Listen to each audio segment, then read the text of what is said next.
Right అన్న. Hi భయ్య. Hi bro. Congress party కొత్తగా వచ్చింది. అవును. దాని గురించి నాయకుడే లేని పార్టీ అంటున్నారు, ఏమంటారు సార్? అసలు నాయకుడు కాదు కదా, అదొక గతి లేని పార్టీ అని చెప్పాలా. అసలు ఏదో ఆవేశంలో ఎవరో ఏదో అన్నారని చెప్పేసి ఒక చెనక ఆవేశంలో వచ్చినటువంటి party cockroach Janata party, CJP party అని చెప్పేసి ఈ మధ్య బాగా వైరల్ అయింది. చూసుకుంటూ పోతే ఇన్స్టాలో ఒక్కసారిగా ఫాలోవర్స్ పెరిపారు దానికి. దేనికి ఆ పార్టీ నాకు అనేది అయితే ఇప్పటికి అర్థం కాలేదు.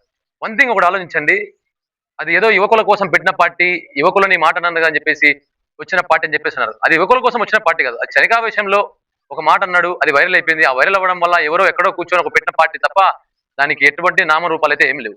దాన్ని ఏదో పార్టీగా పరిగణన తీసుకోవడం అదొక ఒక బుద్ధిలేనితనం అవుతుంది, మూర్ఖత్వం అవుతుంది.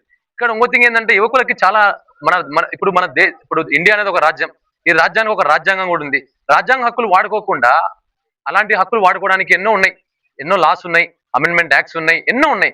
అవన్నీ వాడుకోకుండా ఏదో ఒక పార్టీ పెట్టేసి వాటికి విరుద్ధంగా వీటికి విరుద్ధంగా పోరాడదాం అంటే ఎంతవరకు న్యాయం? ఉన్నవే యూజ్ చేసుకోకుండా కొత్తగా కనిపెట్టేది ఎక్కడి నుంచి వస్తుంది చెప్పండి? ఎలా ఉందంటే ఒక ఇల్లు కట్టుకొని సొంత ఇల్లు కట్టుకొని అద్దెకుంటా అన్నట్టు ఉంది ఆ పార్టీ క్రియేషన్ కూడా. ఇప్పుడు ఫర్ ఎగ్జాంపుల్ మీరు చూసుకుంటే మన దేశంలో ఎన్నో ఉన్నాయి హక్కులు చట్టాలు, కానీ అవి యూజ్ చేసుకోరే. అలాంటివి యూజ్ చేసుకోకుండా ఒక ఎవరో ఏదో అన్నారని చెప్పేసి శనికావేశంలో ఒక పార్టీ పెట్టేసుకొని ఓ యువకులు యూనిట్ వచ్చేసింది అని చెప్పుకుంటే అదొక మూర్ఖత్వం. ఫర్ ఎగ్జాంపుల్ మనకు ఒకసారి రోడ్లు బాగుండవు, డ్రైనేజీలు బాగుండవు, దాని గురించి ఎవరు పోరాటాలు ప్రశ్నించరే. జస్ట్ కేవలం ఒక సోషల్ మీడియాలో పార్టీ పెట్టడం వల్ల దాన్ని ఫాలో అయిపోతే మనము పోరాడినట్టు అయిపోద్దా? అది మూర్ఖత్వం అవుతుంది. అది మీ అమాయకత్వం, మీ మూర్ఖత్వం తప్ప అందులో మీరు పోరాడినట్టు ఏమి ఎక్కడే కానీ ఒక రుజువు ఉండదు, ఒక ఆనవాళ్ళు ఉండదు. ఇంకో థింగ్, ఇప్పుడు మీరు రాజకీయ నాయకులు అవినీతి చేస్తుంటారు చాలా మంది. సో అవినీతి చేసిన రాజకీయ నాయకుడికి నువ్వు మళ్ళీ ఓటేయడానికి ముందుకెళ్తావే, సో అక్కడ ఓటేయకుండా ఆపచ్చు కదా. అది నువ్వు యువకుడిగా నువ్వు చేయాల్సిన పని కదా. సో అది చేయవు. ఏదో కాక్రోచ్ పార్టీ పెట్టాడు కదా మనం ఫాలో అయిపోదాము, మనం అందులో ఒక భాగం అయిపోదాం అనుకుంటే అది ఎప్పటికైనా నీ మూర్ఖత్వం నేను ముందు తీసుకెళ్లదు. యువకుల్లో చైతన్యం రావాలంటే పోరాడాలి, పోరాడుతూనే ముందుకెళ్ళాలి, ప్రశ్నించాలి. ఫస్ట్ థింగ్, నీకున్న రాజ్యాంగ హక్కులను వాడుకోవాలి, ప్రశ్నించాలి. అలాగైతేనే మనం యువకులందరూ యూనిట్ అవుతారు అనుకుంటామే తప్ప ఏదో ఈ కాక్రోచ్ పార్టీ వచ్చింది, ఏదో 4 రీల్స్ వచ్చాయి, ఇన్స్టాలో వైరల్ అయిపోయింది, ఒక్కసారిగా ఫాలోయింగ్ పెరిపోయింది అనుకుంటే అది మూర్ఖత్వం. ఎందుకంటే ఇప్పుడు ఫాలో ఉందంటే ఇప్పుడు ఓట్లు లేని వాడు కూడా ఫాలో కొడతాడు.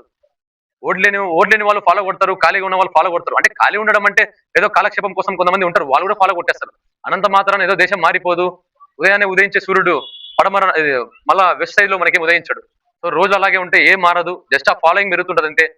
ఇంకా దాని గురించే దేశంలో మార్పు వచ్చింది అనుకుంటే మాత్రం అది మూర్ఖత్వం. అదే చెప్తున్నా కదా. ఇప్పుడు అదే కదా, అది మూర్ఖత్వం అంటున్నా కదా. అది మూర్ఖత్వం, అదొక అమాయకత్వం అంటున్నా కదా. ఫర్ ఎగ్జాంపుల్ ఇప్పుడు నీట్ ఎగ్జామ్ అనేది మొన్న పేపర్ లీక్ అయింది. సౌత్ ఇండియా నుంచి ఒకరైనా వచ్చారా? నార్త్ తో జరుగుతుంది గొడవ, అది కూడా కొంతవరకు జరుగుతుంది, ఎక్కువ జరగట్లేదు. అప్పుడు ఏమైపోయింది, మళ్ళీ అప్పుడు నీ యూనిట్ ఏమైపోయింది? అక్కడ లేని యూనిటీ కేవలం నీకు ఇన్స్టాగ్రామ్ లో ఒక పేజ్ పెట్టంగానే అక్కడ వచ్చిన యూనిటీ. సో అది పోరాట హక్కు అయినప్పుడు ఇది పోరాట హక్కు అయినప్పుడు అది పోరాట హక్కు కాదా? నీ హక్కుల కోసం నువ్వు దీనికి నువ్వు ఫాలో అవుతున్నప్పుడు అది ఫాలో అవ్వచ్చు కదా. పోరాట హక్కు నీకు అక్కడ లేదా? దేశంలో చాలా, ఈ దేశం మనము ఇండిపెండెన్స్ అనేది బ్రిటిష్ వాడు ఇస్తే రాలేదు, మనం తీసుకుంటే వచ్చింది. అది తెలుసుకోవాలి యువకులు ఫస్ట్. కాబట్టి ఆ హక్కులను కాపాడుకోండి, మిమ్మల్ని మీరు కాపాడుకోండి, దేశాన్ని ముందు తీసుకెళ్ళాలని మనస్ఫూర్తిగా. ఎట్లా నిలబడుతుంది అన్న? ఎవరున్నా నిలబెట్టాలని చెప్పు. అసలు నిలబడుతుందని అనుకోవడం ఒక మూర్ఖత్వం. నిలబడదు అసలు. అది ఏదో ఒక ఆవేశంలో ఎవడో ఏదో అని చెప్పేసి పెట్టిన పార్టీ అది. ఆవేశంలో వచ్చినవి ఎప్పుడు ఎంతకాలం ఉండవు, ఆలోచనతో వచ్చినవే ఉంటాయి. ఆవేశం అనేది వస్తుంటుంది పోతుంటది, కానీ ఆలోచన మాత్రం బలంగా ఉంటుంది. ఆలోచనతో పెట్టిన పార్టీలకే ఓటేయాలి, కానీ ఏదో ఆవేశంలో కూడా ఎవడో వచ్చి పార్టీ పెట్టేస్తా అంటే పాజిబుల్ కాదు. Okay, thank you.